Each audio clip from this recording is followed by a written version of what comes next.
आज का हमारा टॉपिक है नीमन Pearson detection rule along with likelihood ratio test. In Neiman Pearson criteria, the decision process is designed to maximize the probability of detection PD under the constraint that PFA means probability of false alarm does not exceed a set constant value. तो नीमन Pearson detection rule में हम जो basically यहाँ पर हम determine करेंगे वो डिटरमाइन करेंगे एक डिसीजन बाउंड्री, जिस डिसीजन बाउंड्री में हमारी जो प्रोबेबिलिटी ऑफ डिटेक्शन मीन्स कि हमारा जो टारगेट फाइंड होने की प्रोबेबिलिटी जो है वो मैक्सिमम रहे। ठीक है, तो यहाँ पर हमें एक वैल्यू फाइंड करनी है। जैसा कि ये डायग्राम मैंने दिखाया है, ये डायग्राम जो है हमारा वाई की वैल्यूज़ में जो सैम्पल्स हमने लिए थे जिसमें हम मेजर वैल्यू फाइंड कर रहे थे, और ये प्रोबेबिलिटी ऑफ वाई है वाई एक्सिस पर। तो यहाँ पर देखिए दो कर्व दिखाए हैं मैंने, ये पीडीएफ कर्व है। पहला कर्व जो है ये P y over H not है, मीन्स वो कंडीशन जिसमें कि इंटरफ्रेंस रिसीव हो रही है, मीन्स मेजरमेंट तो रिसीव हो रहा है जो डिटेक्ट कर रहा है कि टारगेट है, बट इन फैक्ट जो टारगेट था वो हमारा वहाँ पर अब्सेंट था।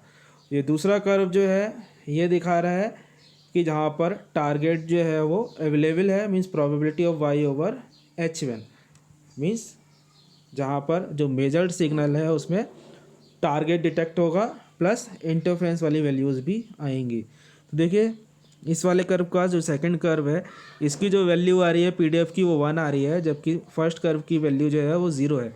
मीन्स मैक्सिमम वैल्यू जब रीच हो रही है तो वहाँ पर टारगेट अब्सेंट है, जबकि सेकंड वैल्यू में टारगेट प्रेजेंट है।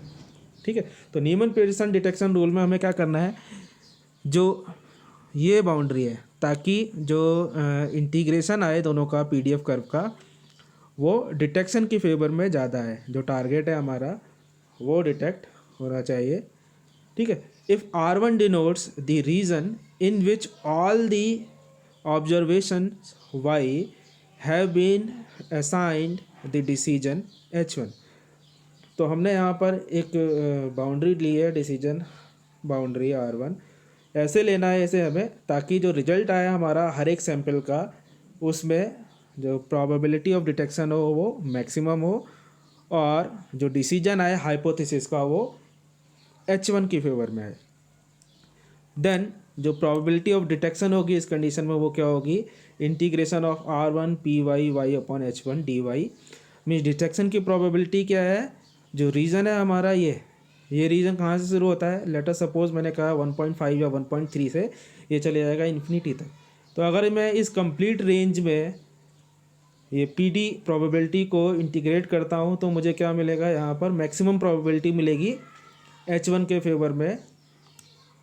ठीक, जबकि ये वाला जो सेक्शन है P y over y not, इसकी जो वैल्यू आएगी वो बहुत ही कम आएगी, मीन्स जो प्रोबेबिलिटी ऑफ डिटेक्शन है वो मेरी मैक्सिमम मिलेगी। तो आर को इस तरह से चूज़ करना है कि जहाँ पर इस वाले कर्व का जो पोर्शन है पहले कर्व का वो मिनिमम रहे। And P F A probability of false alarm, ये क्या था, ये जो पहला वाला कर्व है इसे भी मैं इंटीग्रेट कर दूँ इस given region means 1.5 to infinity में। तो देखिए इंटीग्रेट कर दिया मैंने फॉल्स अलार्म को प्रोबेबिलिटी को फॉर रीजन R1, और प्रोबेबिलिटी क्या है P y y over H not. तो देखिए पहले वाले कर्व को अगर मैं इस रीजन के लिए इंटीग्रेट करता हूँ 1.5 से इन्फिनिटी के लिए, तो यहाँ वैल्यू क्या आएगी, मिनिमम वैल्यू आएगी लगभग ये 0 आएगी। ठीक है, तो नीमन पियर्सन जो क्राइटेरिया है उसमें हमें क्या करना है, डिसीजन बाउंड्री को सेलेक्ट करना है ऐसे जिससे कि जो probability of detecting a target वो मैक्सिमाइज हो जाए, जबकि एच नॉट वाली जो कंडीशन है हाइपोथेसिस एच नॉट वो मिनिमम मिले हमें।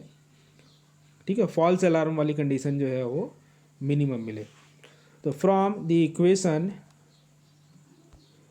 ए and B it is clear that PD and PFA must rise and fall together as both the PDFs are positive. As reason R1 grows or shrink, PD and PFA follow the same. तो जैसे कि हमारा जो reason है are वाला जो मैंने दिखाया था, अगर ये बढ़ेगा या घटेगा तो पी डी बढ़ेगी, अगर रीजन बढ़ेगा तो पी डी बढ़ेगा, और पी एफ ए जो है वो घटेगा, और रीजन कम होगा तो उस हिसाब से इनमें चेंजेस आएंगे। ठीक है, तो आप देखते हैं लाइक्लीहुड रेशियो टेस्ट ये क्या है। तो लाइक्लीहुड रेशियो टेस्ट जो है इसका प्रिंसिपल देखिए, the likelihood ratio test is based on Neyman Pearson criteria and is used to detect the presence or absence of a target by direct comparing the observed values of sample y with a predefined threshold lambda। Means ये जो likelihood ratio test है ये नीमन Pearson criteria पर ही based है। बस यहाँ पर अब हमें क्या करना है कि जो रीजन हमने लिया था R1 उसके लिए जो सैंपल हम मेज़र करेंगे उन्हें हम प्री डिफाइंड थ्रेशोल्ड, पहले से ही एक थ्रेशोल्ड वैल्यू डिफाइन कर देंगे लैम्डा की, जिसके लिए जो सैंपल्ड आए उनमें पीडी की वैल्यू मीन्स डिटेक्शन की प्रोबेबिलिटी बढ़ जाए। तो लाइक्लीहुड रेशियो टेस्ट में हम बेसिकली थ्रेशोल्ड की वैल्यू यहाँ पर ये डिटेक्ट करेंगे या फिर फिक्स करेंगे। ठीक है, अब इसे डिटेल में देखते हैं आगे। नीमन Pearson criteria is based on obtaining the best possible detection performance along with maintaining the condition that PFA means probability of false alarm should not exceed a tolerable value। ठीक है, तो यहाँ पर हमें क्या करना है कि जो probability of false alarm है उसकी वैल्यू वो टॉलरेंस वैल्यू या टॉलरेबल वैल्यू है, उससे ज़्यादा नहीं जानी चाहिए कभी भी। Hence if alpha denotes the maximum allowable value of PFA, तो अगर हमारा एल्फ़ा जो है वो PFA की मैक्सिमम अलाउेबल वैल्यू है तो देयरफॉर द अकॉर्डिंग टू नीमन पियर्सन डिसीजन रूल, तो नीमन पियर्सन डिसीजन रूल के हिसाब से होगा क्या कि choose in region R1 such that PD maximise. तो हमें क्या करना है, जैसा मैंने पहले बताया था कि रीजन R1 को जो हमने पहले देखा है उसे ऐसे सेलेक्ट करना है कि जो PD है हमारी वो मैक्सिमाइज हो जाए, सब्जेक्टेड टू PFA, जो PFA हमारा प्रोबेबिलिटी ऑफ फॉल्स अलार्म वो हमेशा लेस देन और इक्वल टू अल्फ़ा रहनी चाहिए, जो कि वैल्यू हमने मैक्सिमम अलाउबल वैल्यू थी PFA की उससे कम ही रहना चाहिए। The above analysis can be solved by method of Lagrange multipliers, तो लैग्रेंज मल्टीप्लायर्स की हेल्प से इसे सॉल्व किया जा सकता है। Let there be a function f defined as, तो हमने एक फंक्शन कंसीडर किया है f जिसकी वैल्यू क्या है, f is equals to P D plus lambda PFA minus alpha. ठीक है, तो ये थ्रेशोल्ड वैल्यू है और ये अल्फ़ा क्या है, maximum allowable value of PFA की वैल्यू इससे ज़्यादा नहीं हो सकती, और लैम्डा क्या है हमारा थ्रेशोल्ड वैल्यू। ठीक, तो जहाँ पर PD एंड PFA ये हमने नीमन पियर्सन क्राइटेरिया से लिया है कि जो PD है वो क्या है, integral along R1 PY y upon H1 dy and PFA is integral along R1 PY y upon H0 dy। ठीक है, इन दोनों वैल्यूज़ को इस इक्वेशन में जब पुट करेंगे तो एक्सप्रेशन मिलेगा हमें ये। इस एक्सप्रेशन के लिए मैं f की वैल्यू निकालूंगा तो कुछ ये वैल्यू आएगी, देखिए। ठीक है, टू मैक्सिमाइज f, ये इस f की वैल्यू को मैक्सिमाइज़ करना है हमें, तो इसे मैक्सिमाइज़ करने के लिए क्या करना पड़ेगा, integral over R1 means f की वैल्यू कब मैक्सिमाइज़ होगी, जब ये जो टर्म है हमारी इंटीग्रल ओवर R1 ये मैक्सिमाइज़ होगी।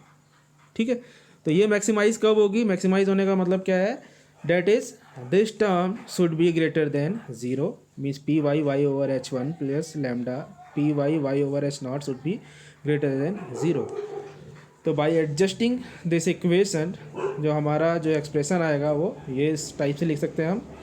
इसी एक्सप्रेशन से हम final decision rule can be state, देखिए ये वाली टर्म हम नीचे लेके आए तो जो एक्सप्रेशन बनेगा वो क्या बनेगा, PY y over H1 upon PY y over H0 should be greater than H1 और less than H0 is equals to minus lambda.